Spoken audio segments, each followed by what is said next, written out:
شفتي يا ماما لما اعتمدت على نفسي وصلت لحد فين؟ ده عنوان فلوج النهارده. يوم جديد في حياة تعالوا اقول لكم بقى عملت ايه النهارده. الخميس يعني تنظيفة الخميس، يعني لازم ننزل ليلى الحضانة الاول، بعدين نرجع نعمل لنا فطار متين كده علشان نفوق قبل ما نبدأ تنظيفه. انا بفطر بقى قلت هفرج على حلقة مسلسل، بس كنت حاطه نص ساعة فقط علشان خاطر ما انساش ان انا ورايا تنظيفات. كان بقى في غسيل فلميته الاول قبل ما ابدا في البلكونه، وانتوا عارفين ان انا ببدا في البلكونه الاول عشان ما تدخليش تراب تاني من جوه.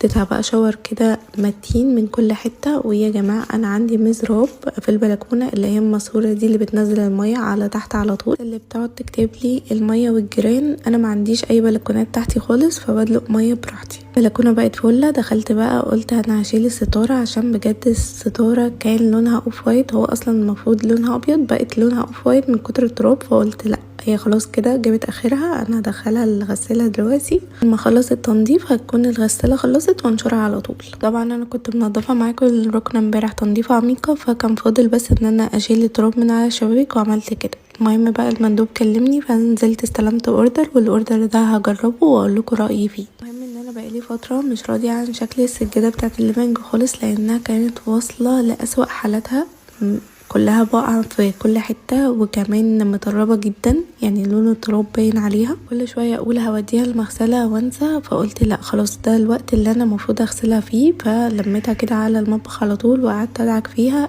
وبعد كده مسحتها بقى وشلتها. ده بقى الصفحة على جنب. بعد كده دخلت على المشاية بتاعة المطبخ، كانت برضو واصلة لحالة كارثية، فقلت هي دي برضو هديها كده دعكة حلوة. دي اول مرة في حياتي اغسل سجاد، ففعلا شوف يا ماما لما اعتمدت على نفسي وصلت لحد فين. بقيت بغسل سجاد، ده ماما هتفرح بيا قوي والله يا جماعة. كده بقى مسحت الارض من المية كده بتاعت غسيل السجاد، وطلعت بقى نشرتهم كده في البلكونة عشان يتشمسوا وينشفوا براحتهم. بعد كده بقى دخلت على الليفنج علشان اديها مسحة كده حلوة وارجع كل حاجة مكانها. رجعت بقى الركنة تاني لنظامها القديم، وكمان شلت بقى كل العاب ليلى اللي بترميها ورا الكنب دي. الغسالة بقى كانت خلصت، فعلقت بقى الستارة على طول علشان تنشف كده وهي واقفة. وشوفولي رجعت لونها ابيض وريحتها كلها نظافة ازاي. نضفنا ورجعنا لولو هانم عشان تشيك على النظافة وتقولي شطورة يا مامي، هي طبعا ما بتقولش حاجة. كده بقى غيرنا لبس الحضانة ولبسنا بقى لبس ورحنا عند حماتي عشان المفروض النهارده هتغدى عندها.